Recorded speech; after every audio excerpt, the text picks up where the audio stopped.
Good morning. It is Wednesday, May 13th, 2015. This is your morning edition on I-24 News. Coming up later today, a 7.3 magnitude earthquake strikes eastern Nepal 2 weeks after a major tremor kills over 8,000 people.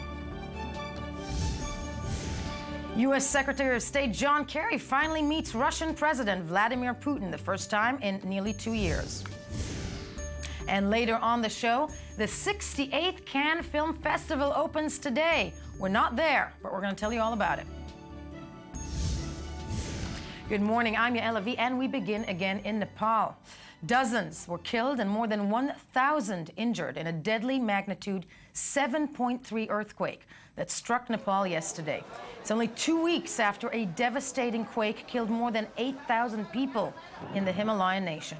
The second quake rattled the country after many of the international aid efforts had already departed the region, leaving local authorities to continue with the rebuilding efforts, now put on hold as a new rescue operation gets underway.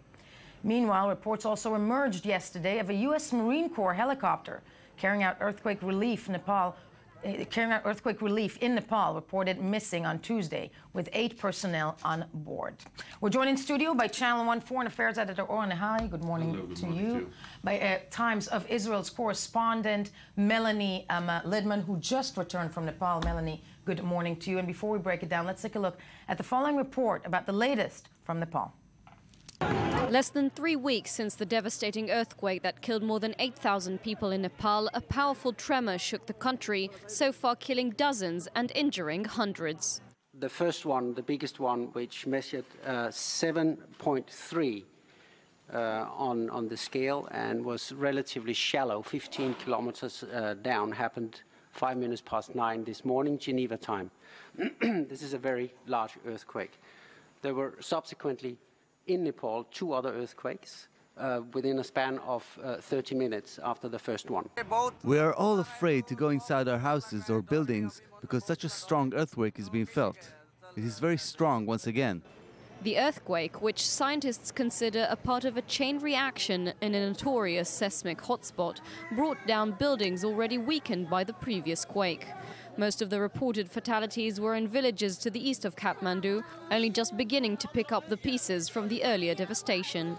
Many teams of aid workers and volunteers present in the country since last month's quake had been working in remote villages and the capital center when the quake struck. There was a bit of panic in Kathmandu, obviously, so it was a large quake that lasted for about 45 seconds. I was in the office when it happened, and the building was definitely swaying, but I think everybody's okay. The tremor also disrupted a parliament session in Kathmandu, causing panic among politicians as they scurried for the exit of the parliament chamber.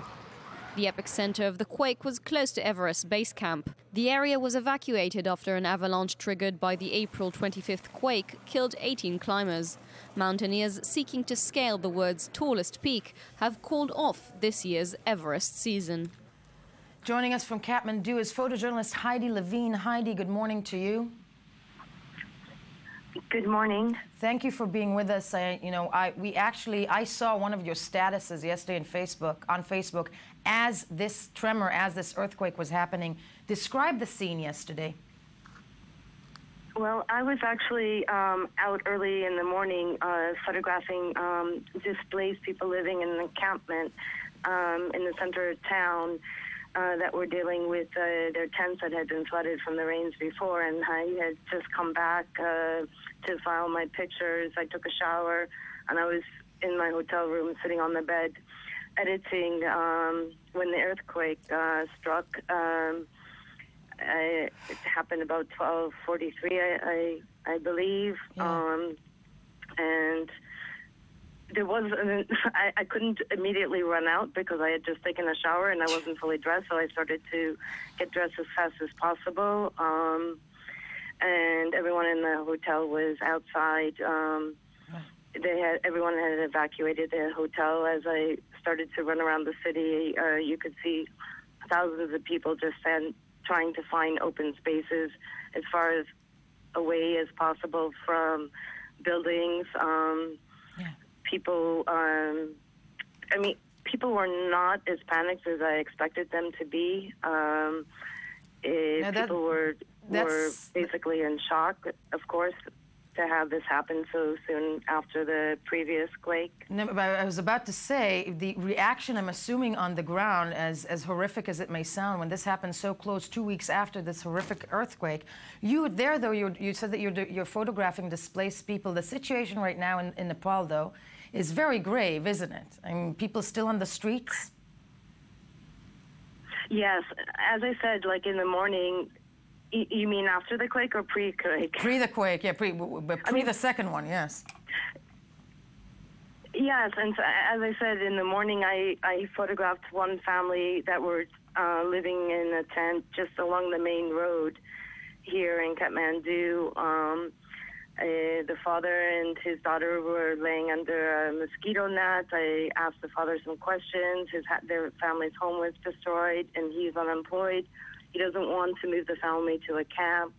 The conditions in the camps are not great at all. I went to another camp where hundreds of people are staying, and some of the tents were flooded from the rain the night before. So the family was trying to salvage whatever they could, which was, everything was ruined. Right. And, women are just, trying to, wash their clothes with whatever water they can get, including their cooking utensils. And the devastation from this latest earthquake, because, clearly you were running out of the hotel. I'm sure that you saw this, as you've seen this thing happening, in real time. More destruction in Kathmandu itself post yesterday's earthquake? Yeah, I did see 3 houses that were completely reduced to rubble. I was with one international rescue team that were trying to figure out if there were still 2 people trapped. It was really hard for them to even try to get a pulse from inside the house. They were struggling. In the end, they because there were no family members that had rushed to the scene, and like they have during previous rescue operations. Right. I believe that they determined that the people had managed to escape because 4 other people did manage to escape. And you could see that even the rescue teams looked really exhausted themselves. Heidi, it's very important and amazing work that you're doing out there. Please do stay safe, and thank you for joining us this morning from Kathmandu. Joined in studio by Melanie Griffin from Times of Israel, pardon me. And you had just returned yourself from Nepal covering the original, it's horrific to call it that way, the original earthquake. The devastation from that one, because I'm thinking, that Nepal cannot really afford any more destruction, can it? Well, it's a struggling country to begin with, so many of the people that you saw in the rural villages were really their subsistence farmers, really just barely holding on, and now they've lost everything. So that's where the devastation is in these villages. And I think Kathmandu, by and large, was not as affected by the quake as some people had expected. The National Earthquake Security Organization in Nepal estimates that about 80% of the buildings in Kathmandu are okay. 20% were cracked or destroyed. But the real devastation is in these villages, and that's also where the poorest people have been living. And I'm assuming that because you spent, how long did you spend in Nepal post the quake? About a week and a half. About a week and a half. That there are still rescue teams. I mean, I'm assuming there's not even an understanding of how much damage was done to those villages in the first original earthquake. Well, the problem with the way that Nepal is laid out, it's incredibly mountainous. So there are still villages that rescue workers haven't arrived at. I embedded with a medical team from Israel. It was I think 8 days after the quake, and we were the first rescue team that these people had seen. There were minor injuries sustained in the quake in the village that we were, but we're talking about fractures and breaks that haven't been treated for 8 days. So suddenly you have injuries that are made so much worse by the conditions that people are living in and the fact that they can't get any aid. And the water is beginning to be contaminated, and what happens to a country after an earthquake, it's usually the aftermath that is much worse than from the quake itself in many ways. Yeah, water is a huge problem because in addition to the huge loss of human life, there were also many animals that were killed, and people haven't been able to deal with the number of animals killed. First of all, you're talking about somebody's livelihood. That's an incredibly important economic outlet for them, so they don't have that anymore, and now all of these animals are now contaminating the water sources. And just from judging on the ground, because you were there, the destruction, you know, people I know were saying that Kathmandu was not that destroyed, but as you mentioned, the villages, it's going to take years to rebuild that place. Conservative estimates are about, people said about a decade to rebuild. And the biggest problem right now is that the monsoon season is starting in 3 weeks or so. So you have people living in these very temporary tents. As Heidi mentioned, she was photographing people. A mist will destroy everything inside. So you have, you know, the UN estimates that about 8 million people were affected. Many of them left homeless. So the biggest rush right now, before you're even talking about rebuilding the country, is semi-permanent housing. That's what a lot of aid organizations are working on now. Right. Semi-permanent housing, to make sure that there's at least some kind of structure that people can live in for their monsoon season, which starts in June. Which is, you know, it's looking into the future. That's the thing that usually terrifies me. Oren and Harry, it's where I'm going to actually turn to you and address some issues that we as journalists look at. You know, when something like this happens and the whole world goes there and covers, and the pictures are remarkable because that's what we live for as journalists, and money is being pledged. But I'm thinking of Haiti, approximately, you know, in 2010, that's 5 years ago. Money is pledged, and then the world forgets. And what happens to these places after the world forgets? They are left in the same position or worse than they were before, because they are building on this money that will never come, or exactly. Some of it will. Some of it will, but not in the amount, of course, that is needed. And when you say we look at it, that's exactly the point. We look at it and then look elsewhere, because that's the nature of the game, that's the nature of journalism, if you will, that we have all the time news to cover, and news by its name, you know, is something new, etc. So and the money is always scarce because the needs are piling up. Look, we are sitting here, and behind your back, the Mediterranean, somewhat 150 kilometers from here, people are drowning daily. Trying to arrive from Africa to the European Union, and their plight and misery are there to watch and see for everyone. And we look at Haiti, and we look at Nepal, and we look elsewhere. One thing that works for Nepal, and I'll be cynical, it's a country that everyone likes. I mean, it's a country that is not extreme Muslim, that is not embedded with terror, not something that is a hopeless basket case like some countries. You mentioned Haiti. The world gave up on. The world poorest, or one of the top 5 poorest. So it's a country that, according to our myth, that can have nothing to do with reality whatsoever. Right. Let's remember that. But for the average Westerner, and again, I'll be very brash and I'll be stereotype and what have you, it'll be easier to donate to Nepal than other countries that we can mention that perhaps have the same needs. But again, honest but true. Listen, if we are talking about international organizations, if we're talking about other places, I don't see them coming forward, perhaps, and they should try, although they are not the richest countries as they are, but there are superpowers, India and China, the nearest neighbors, that could and should donate, not necessarily in huge sums of money, but again in workforce, perhaps in the know-how of that place's agriculture. They have the opportunity to help, to put it mildly. Finally, and I'm wondering out loud, because I don't think these things can be predicted, but there were a lot of reports after the first earthquake that there was a group of geologists that visited Nepal and warned that something like this could happen.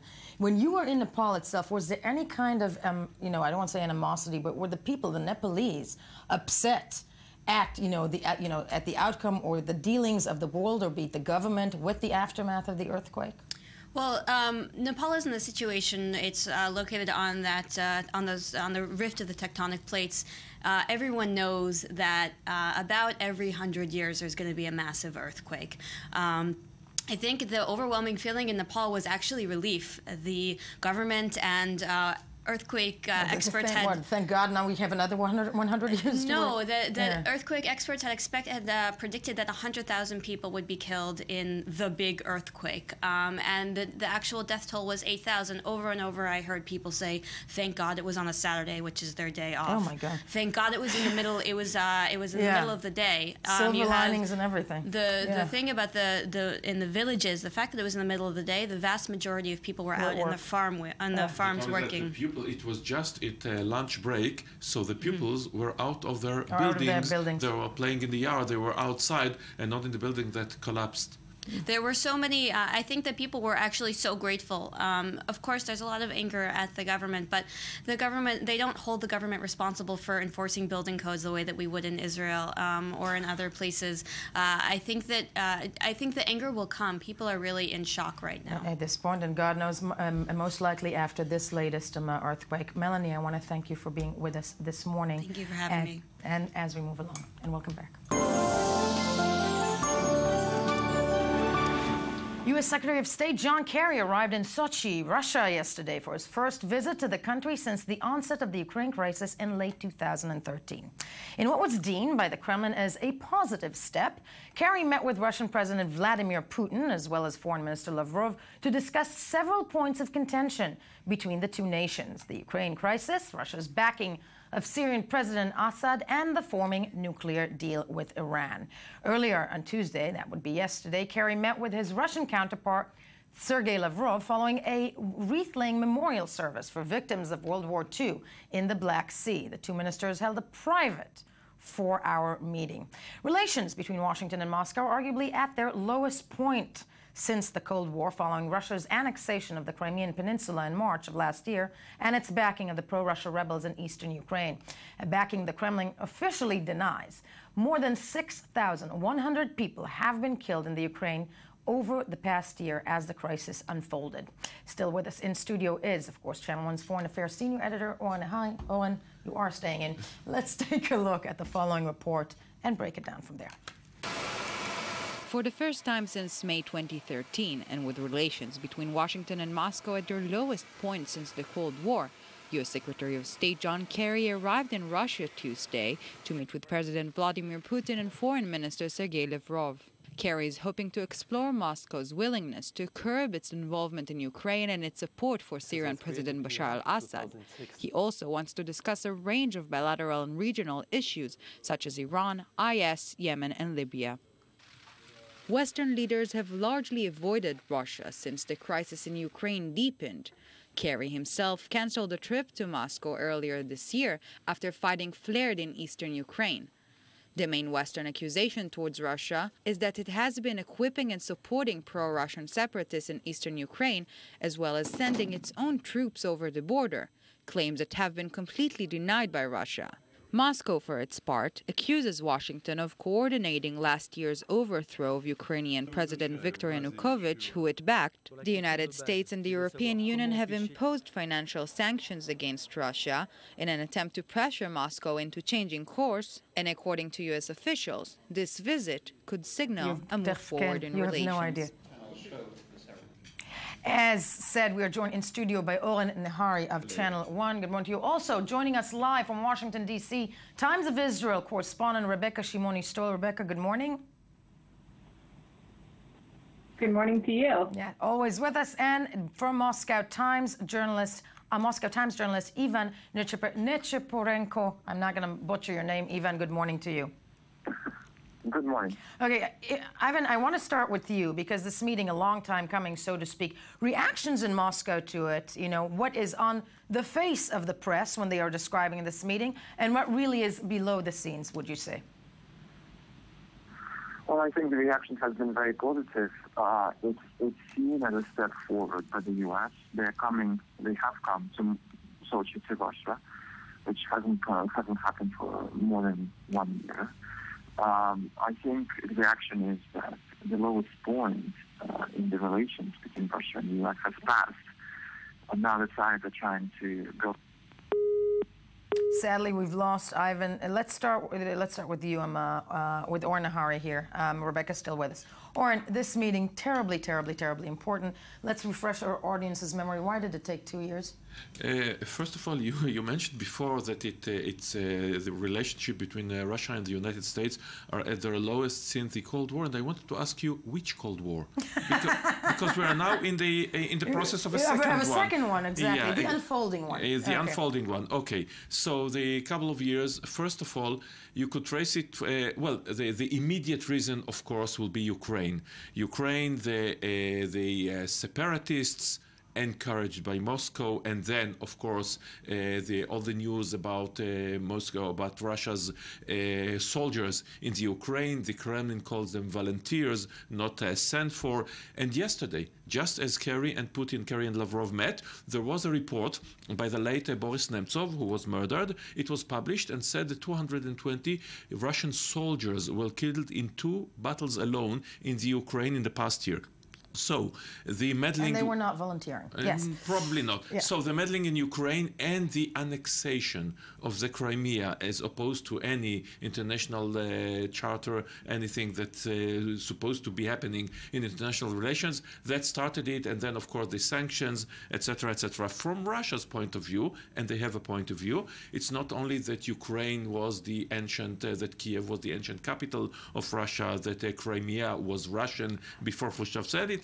And, of course, they look at their grievances that the United States ignored them in their plight in the 1990s and the early 2000s by Presidents Clinton and Bush. And they ask themselves, and they are paranoid about it, why is NATO still there when Warsaw Pact was dissolved, and you intend to come into our territory, into our nearest abroad, into Ukraine, into Georgia, which not only were supposedly belonged to... They were part of the USSR. The United States didn't go to almost a nuclear war because of Cuba, etc., etc. So it's all there, and it's all worsening. But the overlining, and Rebecca Shimoni is still with us on the phone, it's, Ukraine, as Oren Nahai mentioned, on its face, the reason for the meeting. At the end of the day, correct me if I'm wrong, it is Iran also very much on the table that it interests the Americans, and they need the Russians on that impending deal. But it's a bizarre meeting, and I want to hear your opinion on it, because in many ways, when we're sitting other citizens here, not in the United States, it looks like Putin, over the course of the last 2 years, has shamed the American administration, and they don't know how to deal with him. Well, I think that I was somewhat surprised, and I think it's partially because Congress is a bit busy today, was a bit busy yesterday with some other topics. I was actually surprised at the kind of low level of criticism that I heard here in Washington surrounding this meeting. I mean, one of the things that really intrigued me about the meeting today with Lavrov, and certainly with Putin, is that really politically, internally here, I could not imagine a situation in which people were going to stand up and applaud Kerry for, well, not going to Moscow, but going to Sochi. Right. It seems to me that there is a large consensus here in America, a consensus that's been largely supported by the statements of the State Department here, that Russia is at fault in the Ukraine crisis, that they are the aggressor. And so the question of why Kerry is going to Sochi and having this meeting just less than a week after world leaders kind of gave Putin and the Russians the cold shoulder during the 70th anniversary commemorations of the end of World War II is rather curious. Of course, the big answer is yes. Of course, it's Iran. But even on Iran, the question is what was accomplished. And so far, we haven't heard a lot, except for that we have a confirmation that Kerry did not ask Putin or Lavrov to not transfer the S-300 missiles to Iran. Right. He did not ask them to not transfer. He did not ask them to not transfer it, which was somewhat of a surprise. Yeah, that is a surprise. Oh, and if we're listening to Rebecca, speak about Iran as the overlining thing, how much did the Americans need the Russians when it comes to that pending deal on June 30th and to push it through? They can't do without Russia. Russia is there, and it is big. It is huge even, and it has its ally in China, which sits behind it and let Russia be in the front. But still, there is the axis of Russia and China versus, let's say, the West, and America learned that ignoring Russia will not work. as they did 20 years ago, and they need Russia. So again, it is Russia. It is unpredictable. I'm sorry to argue this with you. Wouldn't you say that when it comes to the Ukraine, they are kind of ignoring Russia? the Americans, no, in some ways, they are not ignoring. Or they're waging their battles. They and the European Union, more the European Union, are trying to punish Russia, and they do punish Russia in the falling oil prices, in the sanctions, etc., in the snubbing of, and it hurt. And it hurt them that last Saturday the only world leader standing beside Putin worth of the name was Xi Jinping of China, and some petty dictators and authoritarian rulers from Central Asia. So again, it hurts them, and you need Russia. I mean, if you talked with Russia, with the USSR in the 1980s, 70s, 60s, because you had to, you didn't like the regime there any more than you do the regime now, even more so. So you have to deal with them. And they are not a pleasant company, let's say. They are not a pleasant regime. Mr. Putin is unpredictable, but he's there, and he is not going anywhere, unlike Obama, for example. So again, the United States will have to deal with them.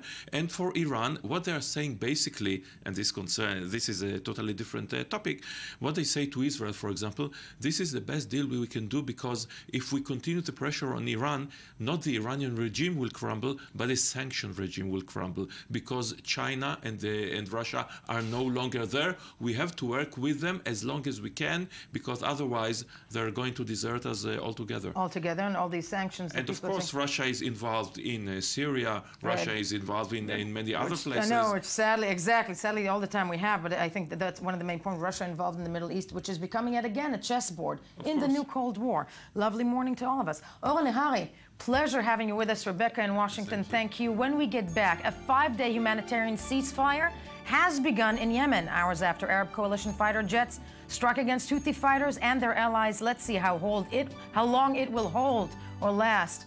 But first, as in every morning, let's hear some more of the morning headlines.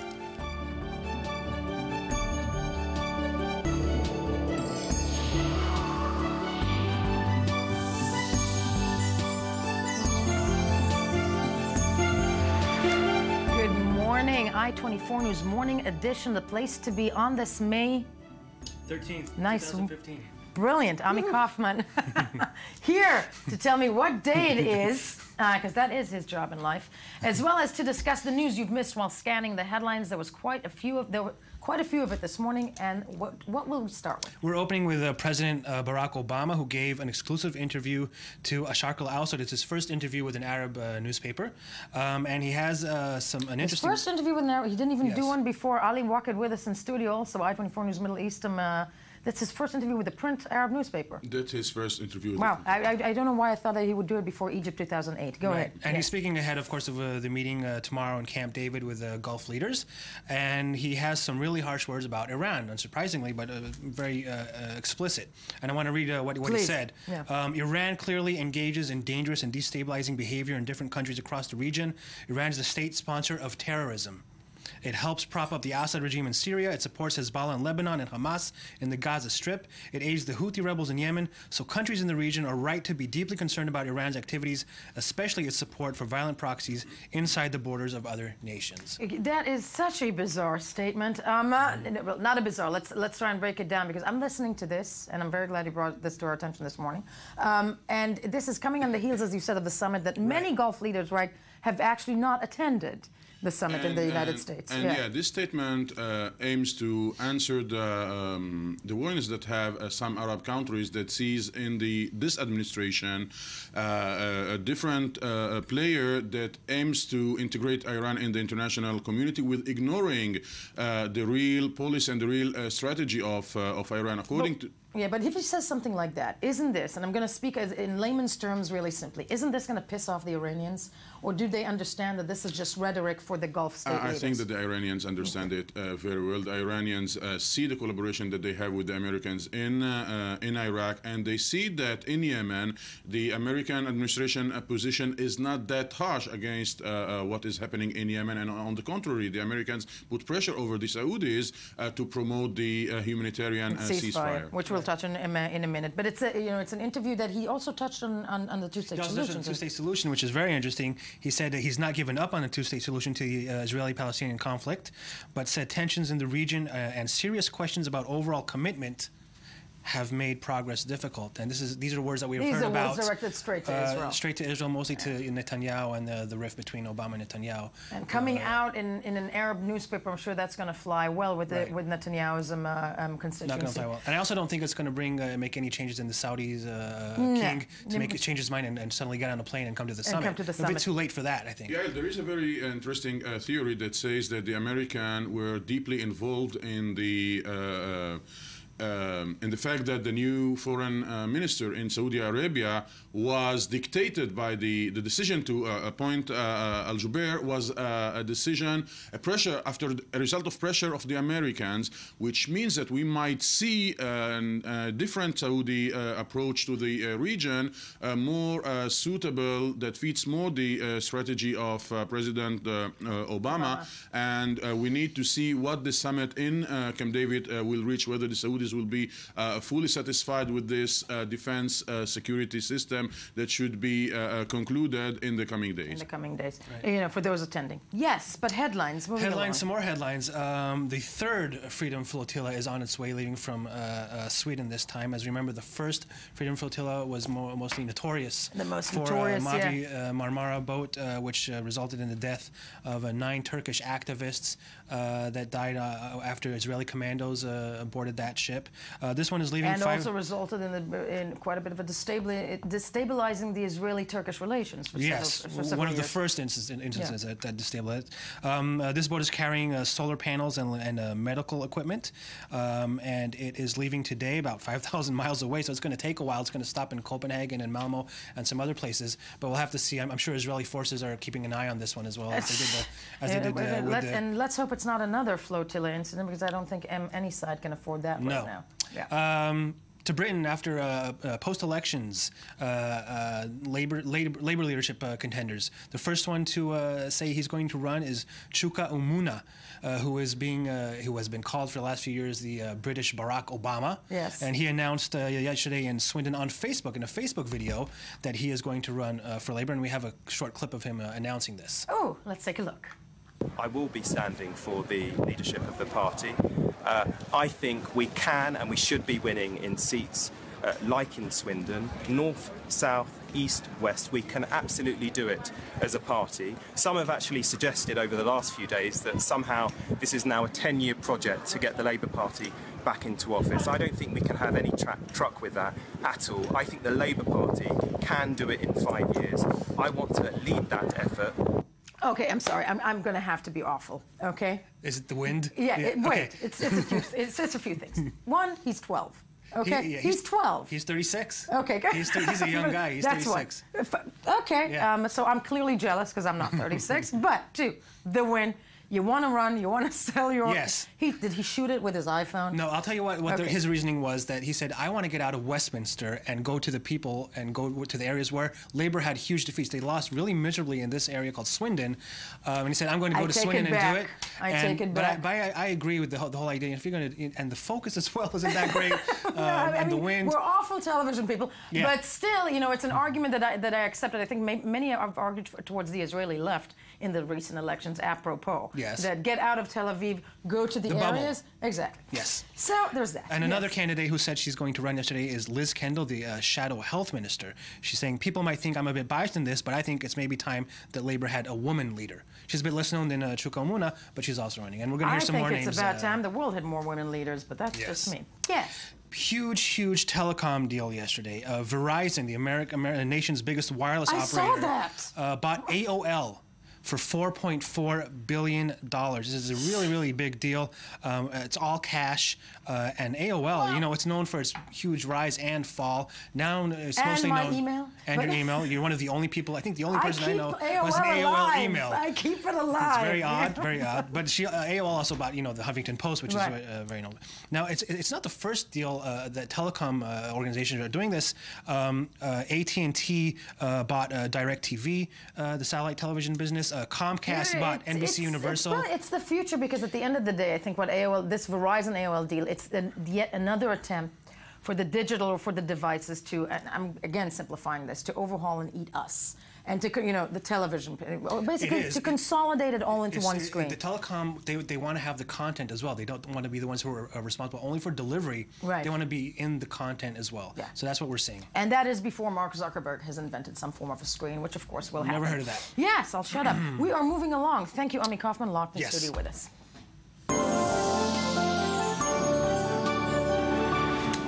A 5-day humanitarian ceasefire in Yemen began overnight. That's hours after a Saudi-led coalition conducted airstrikes against the Houthi rebel and their allies. Coalition airstrikes continued well into Tuesday night, striking Houthi targets in the capital. Riyadh has repeatedly accused Iran of arming and funding anti-government Houthi rebels, a charge Tehran denies. That said, the Houthis had promised to respond positively to the planned truce. And allied troops loyal to Assad President Ali Abdullah Saleh also accepted the proposed ceasefire. Local residents, battered and weary in Yemen after more than 6 weeks of war, are desperate for a lull in the fighting. That's why the ceasefire was so needed. That type of ceasefire that will allow much-needed aid into the country. The UN says that more than 1,500 people have died in the conflict since late March. We are joined in studio by I-24 News' Ali Waqid, senior Middle East analyst. Before we break this down, let's take a look at the following report and take it from there. Only hours before the planned 5-day ceasefire in Yemen was due to begin, Saudi-led airstrikes were still pounding Sana'a, the country's capital. The strikes targeted a compound used by army factions loyal to rebel Houthis in the northern part of the city. In the southern port city of Aden, Houthi positions were bombed as well, and the fighting between the local armed forces and the rebels kept on going. In a few hours, 20 GMT, the humanitarian truce between the Gulf Arab Nations Alliance and Iranian-backed Houthis is supposed to kick in. Then, shipments of food and medicine will be allowed to enter blockaded Yemen, which aid groups already warned faces a humanitarian catastrophe. This is, I believe, a chance for the Houthis to show that they care about their people and that they care about the Yemeni people. The ceasefire would be the first break since the air war was launched on March 26th. The truce has strong backing from Washington, which has said it could be extended, while Riyadh has stressed the offer is conditional, and it's up to the Houthi rebels to show they are not exploiting the ceasefire for military advancement. The ceasefire will end should the Houthis or their allies not live up to the agreements contained in this issue. Putting the ceasefire aside for a second, one of the reasons it's so needed is the humanitarian situation. And to hear more about it, we're joined from Amman by the UN Humanitarian Coordinator for Yemen, Johan van der Kloor. Johan, good morning to you. Good morning. I'm calling you from Sana'a, Yemen. I've moved here to coordinate the aid effort during this humanitarian pause. So we have a small senior team here in Yemen now. It's great to hear you from Sana'a in Yemen. When did you arrive there? Yesterday afternoon.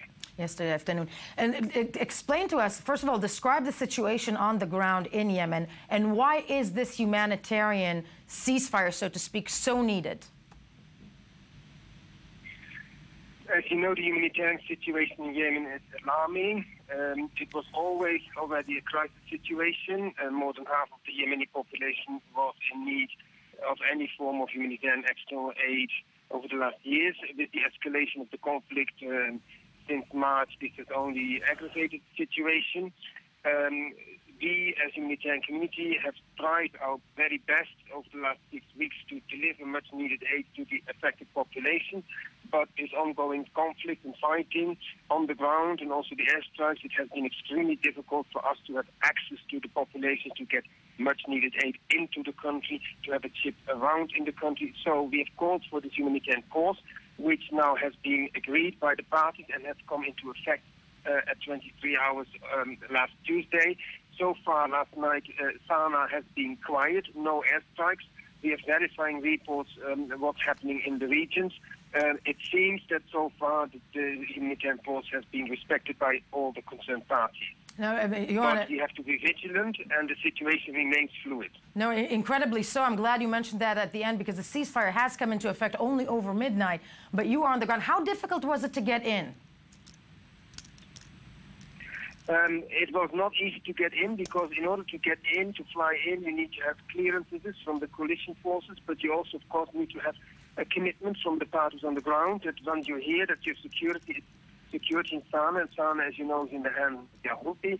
But also, we have said, if we come in to coordinate this effort, we must be able, with our teams, to move around countrywide. This force must be used to everywhere in the country to deliver much-needed aid by our partners, by our staff. So our coming into the country, that's what I want to say, was part of a larger package of commitments from all the parties. Johan van der Klaw of the UN Humanitarian Coordinator for Yemen, in Yemen, in Sana'a. I want to thank you. I hope we can hear from you again tomorrow, and let's hope the ceasefire does hold. In the short time that we have, Ali Waqid, will this hold? 2 weeks ago, was the month ago, I remember the Saudis saying that the operation was over. And of course, it's not. At the moment that the ceasefire entered into what was official, the popular committees loyal to the Saudis and to the President Mansour Abu Hadi accused the Houthis for breaking it in ties. The Saudis, a couple of minutes ago, the truce said that the Houthis bombarded areas in the borders between Saudi Arabia and Yemen. This is to show that the situation is so fluid. No, it was before. It was a couple of minutes and a couple of minutes after. For the last couple of hours, situation is calm. No signs that any of the parties is breaking the ceasefire, but we should pay attention to an element that the Iranians are advancing ships in order to bring humanitarian aid to the Houthis, because they, with the Houthis, are expecting that the humanitarian aid that is sponsored by the UN will reach mainly the region loyal to the Saudis and Hadi.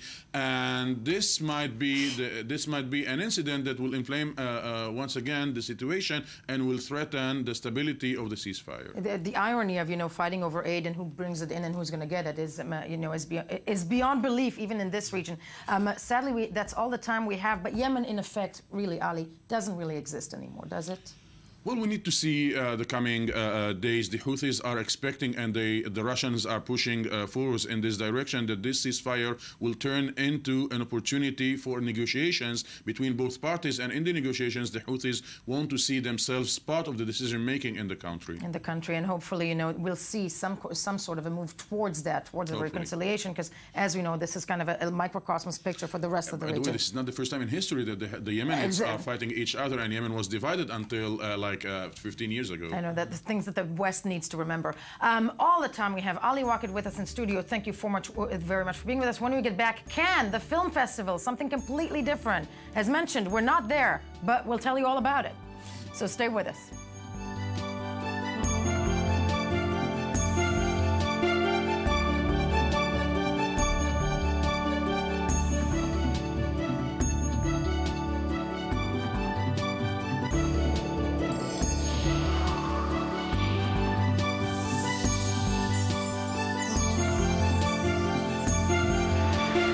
I-24 News Morning Edition, the place to be on this May 13th, 2015, because I'm here. So is Ami Kaufman. Yes, I never addressed the fact that you were yet again dressed beautifully this morning. Well, it's just a given now. It's just a given. There's a bizarre prop. Yeah, bizarre prop on the table. We'll get to that. We'll get to that. Are we starting? No, you're not starting. No, okay. I'm here to embarrass you. Because we're here with Shachar Peled, and hold on, there's a lead.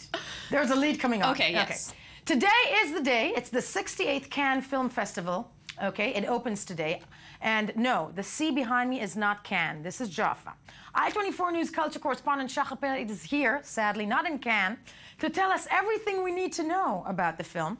And I would just like to mention yet again that we are speaking from Jaffa, not Cannes. Exactly. You're saying this is the place to be, but I have to disagree here and say Cannes is the place to be today. And it is a fabulous film festival. It is. It's for 12 days, starting today. It's going to be this crazy non-stop merry-go-round of films and parties and interviews and stars, and we are not there. Why are we not there, Yael? Why are we not there? I don't know. But let's start with the numbers, because that's what we have here, the figures. So it's the 68th annual film festival in Cannes. 83 features, 19 of which are part of the coveted competition for the Palme d'Or, and a 20 million euro budget. So they have some interesting things going on with. 20 million yes, euro 23 $3 million, around something like that, half funded by French taxpayers and half by corporate sponsors. Another interesting number, 60 meters long red carpet, but a new one is laid before each official screening of a film, and so that's 100 meters of carpet used each day. They don't clean it. They just, okay, somebody stepped on it. Absolutely not. We're going to lay a new one every screening. That's how they roll. And one of my favorite numbers is 2, the number of brothers heading the main jury. The Coen brothers, Ethan and Joel, will head the main jury. Power to the Jews. It's actually it's great, but you know, many of the brothers' films have graced the festival in previous years. Barton Fink winning the 1991 Palme d'Or, and this time Barton Fink I think was also their first. That's what they're claiming to fame. Their breakout. The big shot, and they're now heading the panel of judges, which is it's great, and so there's much excitement across whoever's participating and whoever's taking part. Let's hear some of the voices, including Pierre Lescourt, the new Cannes Film Festival president, who are there. Definitely, let's have a listen.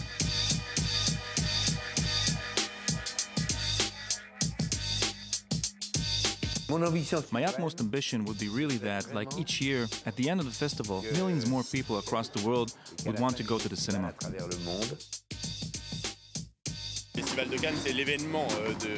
The Cannes Festival is the event of the year in Cannes, especially the beaches, because 50% of the events happen on the beaches.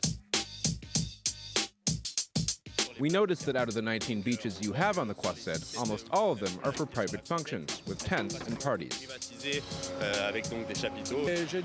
I've got 2,000 autographs, 25,000 photos. I put 15,000 on boards that I cut out of sheets of plywood, 3,500 of which are two-sided and blown up. And I do voluntary presentations. Okay.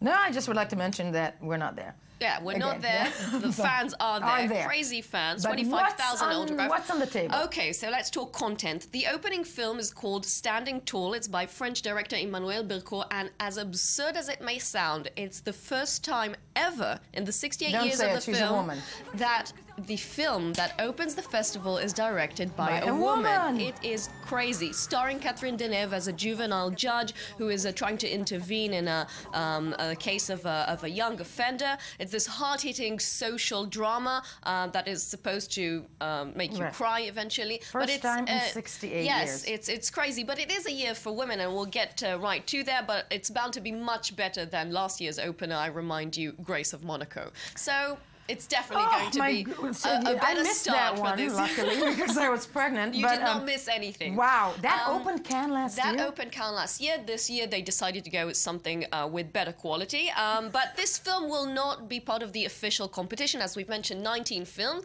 Though it's a great year for French films. 5 other French films are part of the 19, 2 of which directed by women. And there's also a great representation of Italian films with practically festival regular Nanni Moretti, his new film Mia Madre, My Mother, about a woman director and her relationship with her family. So I like this vibe of women I'm this loving year. the vibe and the whole theme. I think we can officially say that if in the past it was the Cannes Film Festival, men and their film, women and their dresses. Thank you. Women are now holding the reins. It's a great year for women, especially women directors and women in general. Another very intriguing film is called Amy Winehouse. It's a documentary by Asif Kapadia.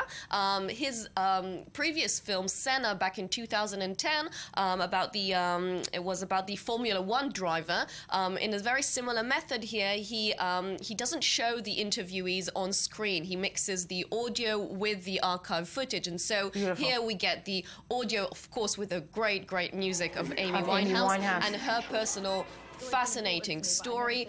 This is a documentary many have been waiting for, and its first premiere will be in Cannes. Correct me if I'm wrong, because the little that I read about it is that her family obviously are not happy with it. Yes, they were part of the film. We do hear friends and family speaking there, but there were some controversies over what eventually made it to be the final product. But once again, this is the first time it's being screened. We'll have to wait and see the result. Because it makes the father come out bad, that like, Yes. he was responsible for her addiction. Exactly. There's a hint to that, and the family weren't pleased with it. But I think that for fans all over the world, it's an intriguing representation of her life, of this very, very young woman. And I'm not sure people are looking for who to blame and just pointing fingers. It's just the fascinating story of who she was and the celebration of it.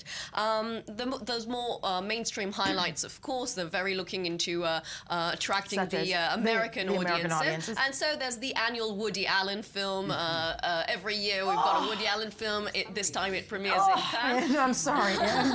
Well, I have to join this because it's called Irrational Man, although it has Emma Stone and Joaquin Phoenix in it. Somebody's a professor having a student affair, exactly. Much younger. It seems like it's something we've already seen in the past. Listen, it's a great cast. I love Emma Stone. But this is the usual Woody Allen. No, and it's the thing that, you know, who would have thought that Woody Allen would become a franchise like McDonald's. Exactly. Seriously, that's basically what happened. He's repeating himself. This seems like something we've already seen, and it's too bad, but we'll give it a chance because it's Woody Allen, as we do every year. And we're not him, and we're not there. Yeah, exactly. And another film we'll be missing because it premieres throughout the festival is Pixar's Inside Out. This is a much-anticipated film. There hasn't been a Pixar film in 2 years since Monsters University in 2013. This time, it's a film set inside the mind of an 11-year-old and the emotions, the 5 emotions that lead her through life. It's supposed to be... Ami, I'm sorry, I'm turning to the other parent in the studio. Note to self. I'm sure parents across the world will relate to this film, and maybe it will help them understand what's going on I need inside one their for a children's 3-year-old. That's phenomenal.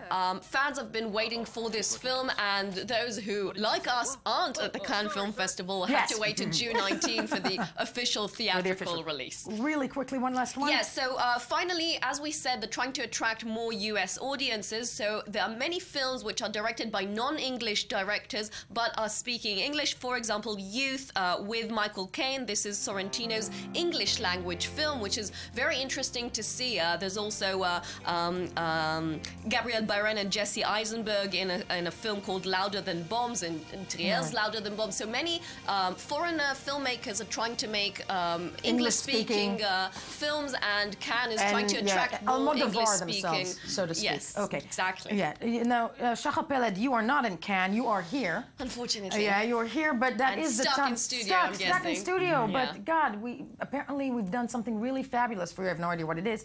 And as we move to Ami Kaufman with the viral spiral that is the web review and a plate of hummus.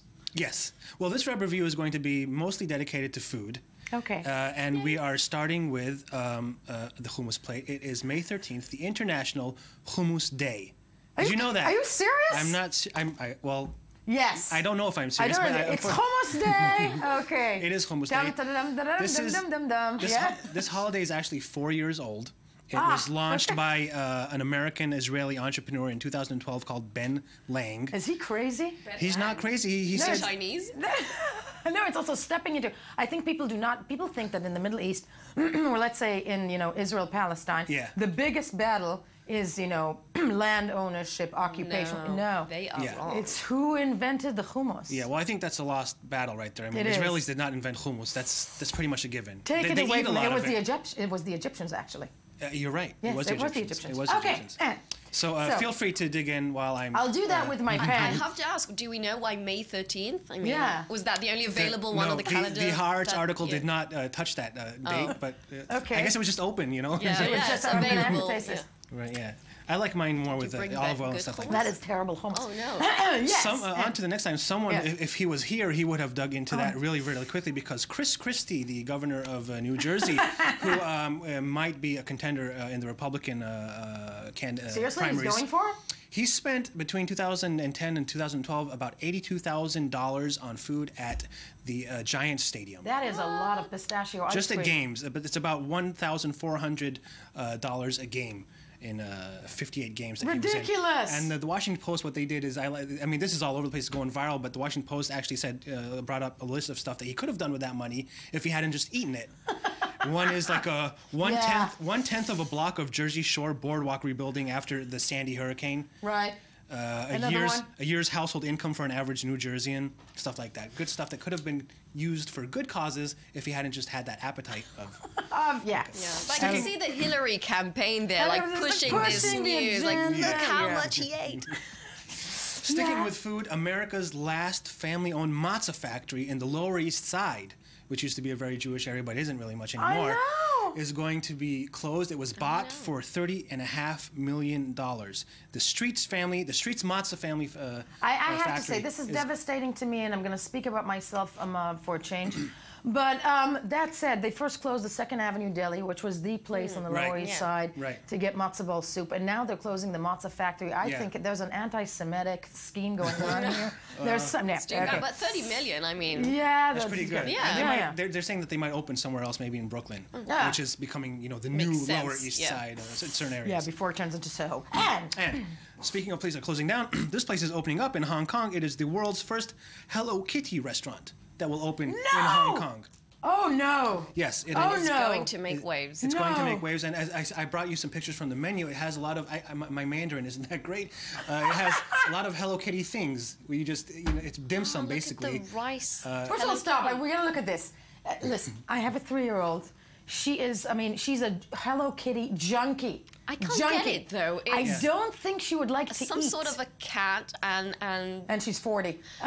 Is Hello Kitty a cat? Why? That's a good question. No, there was a thing that it's actually a little girl, right? There was a... With whiskers. With whiskers. No, but look at that. It's terrifying. You take your kid to a Hello Kitty themed, restaurant and say, let's eat Hello Kitty. She looks happy. Look at Yeah, that kid. I think they'd like that.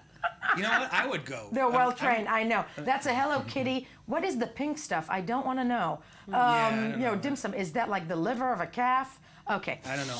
But it looks pretty tasty. I think it looks pretty good. Yes. And on to Wes Anderson, who has made some really great films. Like The Grand Budapest Hotel, Moonrise Kingdom was one of my favorites, and The Royal Tenenbaums. And his films are always very, people talk about the colors in his films and the costumes and everything. He designed a cafe that is opening up in Milan. It's called Bar Luce. And if you look at the cafe, it looks like it's out of the lobby, for example, of the Grand Budapest Hotel. And the pictures that are being shown on Instagram of it are just really, really gorgeous. This is in Milan. In Milan. Where we aren't right now. where they're having the expo. We would just like to stress that we are not in Milan. But that is gorgeous? phenomenal. That That's is the way down to the incredible. bathroom there. And that is beautiful. Yeah, we're not there. So a Wes Anderson cafe. Okay, wonderful. Yeah. It looks really nice. We can do a combination and feed people Hello Kitty Hello dumplings. Kitty, and the Wes Anderson cafe. Startup idea right here. And more time? Yes, definitely. Monica Lewinsky, who we're probably going to be hearing about quite a bit in the upcoming elections with Hillary running.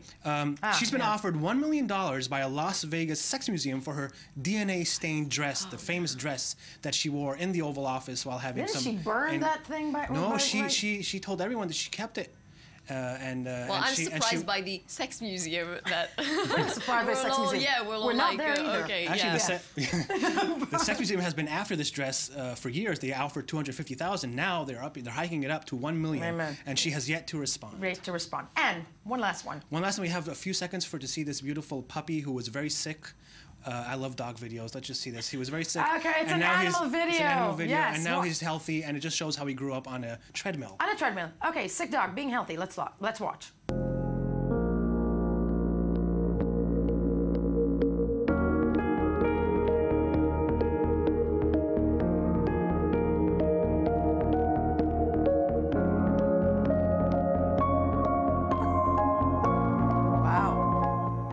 Beautiful. I'm considering doing that for my child. He's cute. He's cute. He's really cute. It's beautiful because we've got a Shachar Pellet moment. Yeah. Fabulous, folks. This is all the time we have for this segment. Shachar Pellet, myself, and Ami here in Jaffa, and not in Cannes, sadly. When we get back, sports. Stay with us. First, the news.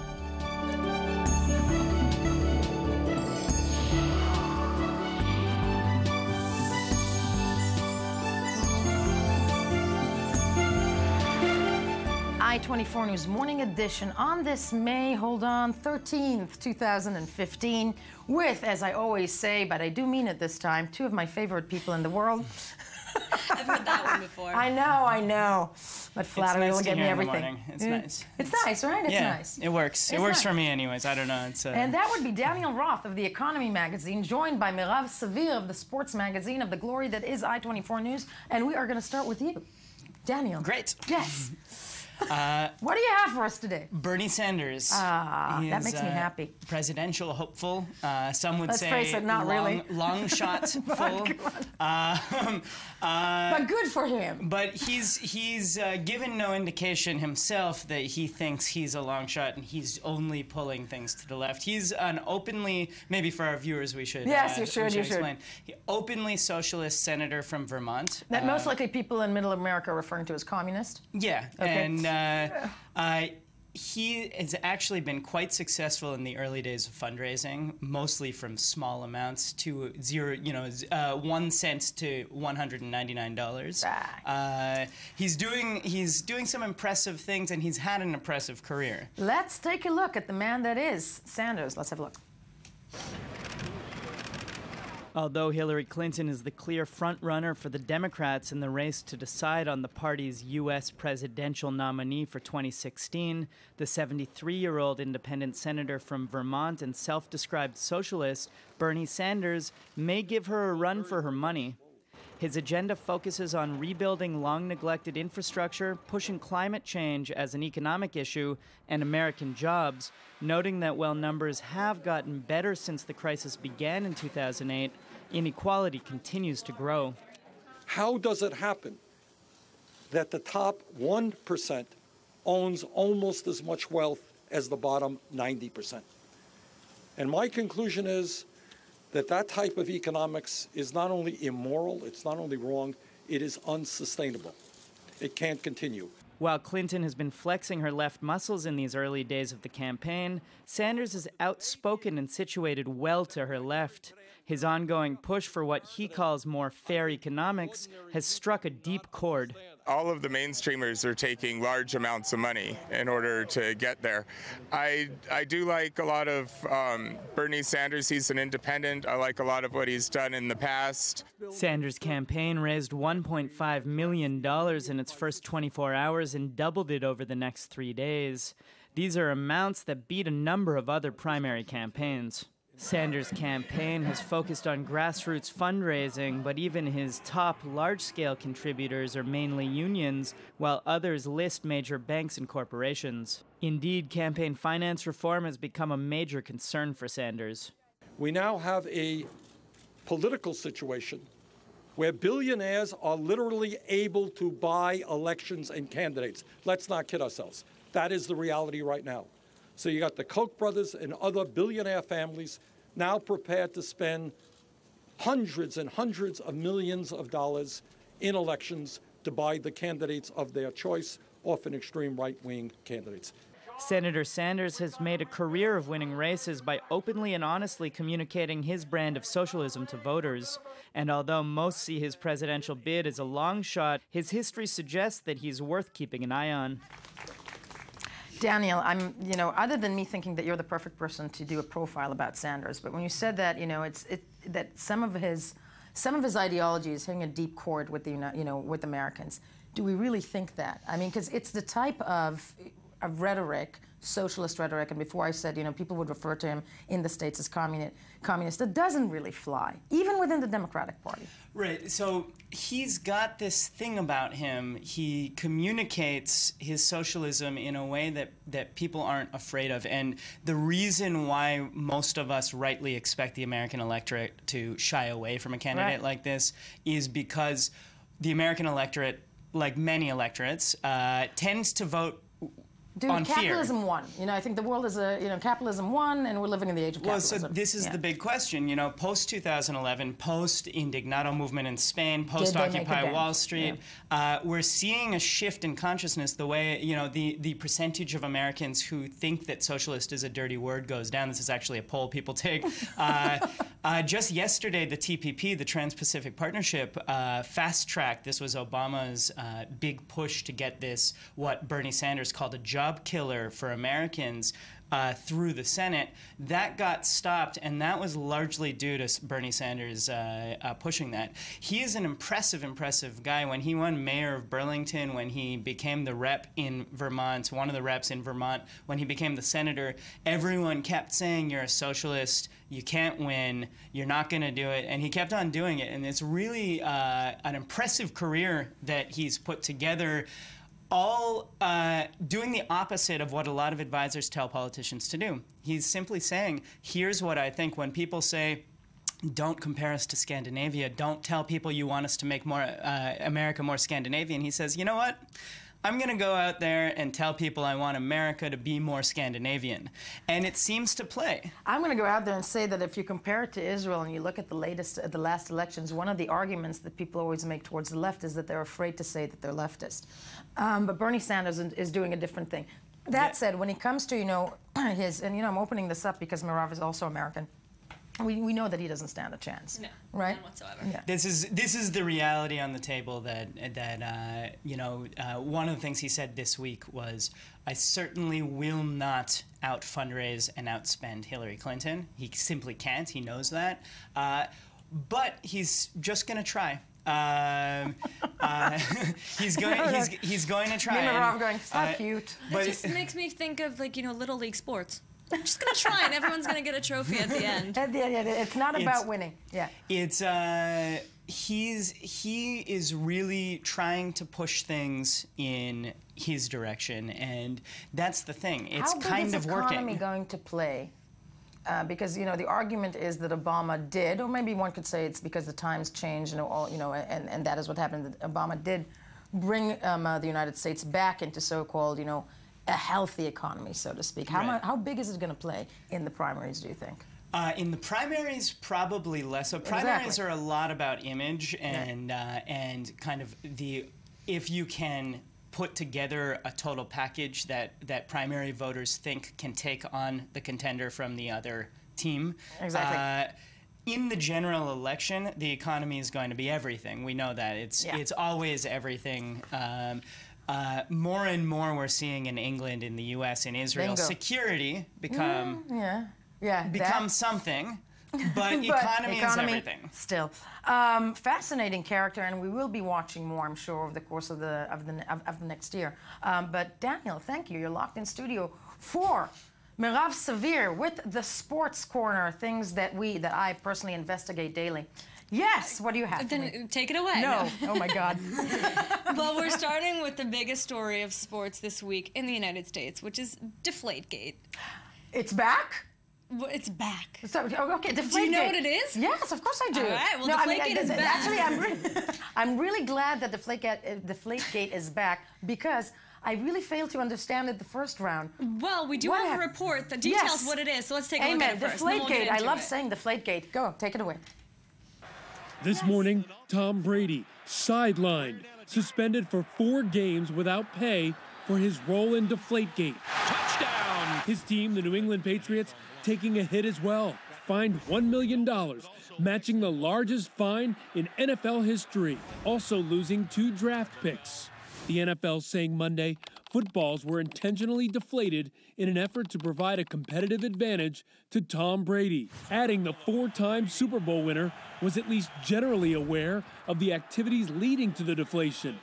The league addressing Brady head-on, saying, your actions clearly constitute conduct detrimental to the integrity of and the public confidence in the game of professional football. Overnight, Brady's agent vowing to appeal, telling ABC News the discipline is ridiculous and has no legitimate basis. Patriots chairman and CEO Robert Kraft maintaining there was no tampering with footballs, saying the punishment far exceeded any reasonable expectation, adding, Tom Brady has our unconditional support. The suspension of one of the league's premier players firing up Patriot Nation. They're trying to make an example, and it's really not fair. And igniting a firestorm among former and current players. NFL great Jerry Rice writing, I know Tom Brady is a great competitor and leader. I feel sorry for him and Patriots Nation. Even Giants quarterback Eli Manning weighing in, saying while he's not happy to see his friend suspended, you have to follow the rules, and so if someone's breaking rules, I understand you're going to get punished for it. Last week, Brady seemed calm, making an appearance in front of the hometown fans, even joking about the scandal. There is an elephant in the room. Where? But now some saying this punishment is sending a very clear message to the rest of the league. First of all, I want to start by saying that shame, and shame on good-looking men, Daniel Roth, and what you think that, you can get away with. People like me and Tom Brady. Men with gorgeous supermodel was. Exactly. Yeah, who is he married to? What's her name? I'm blanking. I'm the last person who talked about supermodels. A beautiful Giselle. Okay, yes. Yeah. Deflategate. He knew about the deflated So he knew about it. That's what they come out after the investigation. Now, as the report details, a lot of it now is focused on the reaction to it. And you mentioned during it, you can't wait for the puns. So I've got several of them from you, more like the New York tabloids who are having fun with it. So we'll take a look at some of these tabloids that are really coming out and using every pun possible. Some of the New York Daily News, I know we have them waiting for them, kicked in the balls. Yay! They're very good. Keep going through them. We've got the New York Daily News. The next, we go over to the next one. As big time balls. Anything you can possibly think about. If we keep scrolling through them, that's the back of the Daily News. The New York Post, I believe, also had one. Yep, ball busted. There's several, and there are a couple, obviously, if you take a look at the Boston ones that are coming through. They're a little bit. There's one more. And then we do have, these are the Boston ones, later deflator. No, I'll stick This is with Philadelphia, sorry. And so they're continuing, they're all taking the puns to the next level. Well, listen, if you know about deflated balls. NFL Airheads, this one's coming out of Boston. So everybody using the puns pro or against these punishment. Pressure rises. Pressure rises. This is the new quarterback who will be coming in for those first two games when Brady's suspended. Boston obviously doesn't find this as funny as we do. No, I'm a New Yorker, so I'm very much in love with the New York headlines. There were a couple of other good ones that I've seen over the last. But you got it. But this is spilling over into other arenas as well. First of all, one of the big things that's coming out of this is did the NFL just decide the big debate of who's the better quarterback in history, Brady versus Manning, by tarring Brady's name and putting that big C on his chest. Tarring? He knew about the deflated balls. Well, I'm not going to get through this next section with a smile. So we're saying he was a cheater. They've now labeled him as a cheater, coming out saying, so does that automatically make Peyton Manning the best quarterback in NFL history? Did they solve this debate by themselves? That's one of the big discussions coming out of this. Another thing, Major League Baseball, MLB, is now taking steps also to make sure that nothing happens with baseballs. But even though the pitchers came out and said, well, we can't really deflate them. The only thing we can do is soak them in water, and then they're going to weigh more, and it's going to blow out our arms. Images in my head of things you can do with baseballs. There's a lot you can do. Actually, pitchers historically have put oil or grease or tar. So that's what they were saying is like, that's the last thing you have to worry about us doing with the baseball. What do you do with the baseball? Yeah, okay. Yeah, using pine tar, and there's a lot of other ways to cheat in baseball. And grease also. There's a lot of other ways to cheat in baseball that do not involve. Your baseball. But they basically send out a memo to all 30 teams saying these are the new guidelines. No one besides MLB officials touches them before they get used. So it's what will it do? I mean, I know it's the debate now who's the best player in the history of football, but what will it put a dent into Brady's career? I don't think you'll put a dent into Brady's career. Yeah. A lot of people are looking and saying, listen, he's still a great quarterback. Whether or not they deflated the balls a little bit and he lied about it isn't going to change anything. And if you go and look back and see these gates, the Spygate, they came out after Spygate and just ran through the season and then got beat by the New York Giants. What is the name of the cycler? I know we have very little time. Lance Armstrong. Lance Armstrong. I mean, come on. His name was definitely exactly. But that's a lot harsher than knowing that balls were deflated. Okay.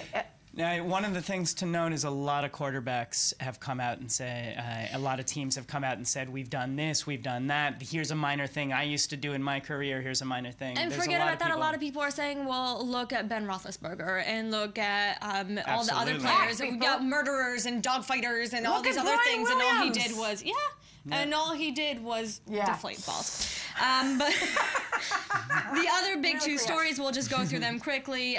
Barca beat Bayern Munich to go to the Champions League final. They will be playing the winner of Real Madrid and Juventus, who played tonight. Obviously, they had a huge win last weekend in Camp Nou, so Bayern were basically deflated from the beginning. God bless you. I mean, sadly, yes. Sadly, all the time we have, but I mean, I want to say that Maraf Savir, I will have you every morning on saying deflated balls. I think you've really spiced the morning up. That said, all the time we have, I-24 News Morning Edition, after deflated balls, we want to leave you with a cute dog. So, let's take a look at a cute dog while you think of deflated balls, and tune in tomorrow morning, where we might have... Yeah, maybe we can grease a baseball and throw it at the dog. So, that was it for us. Goodbye.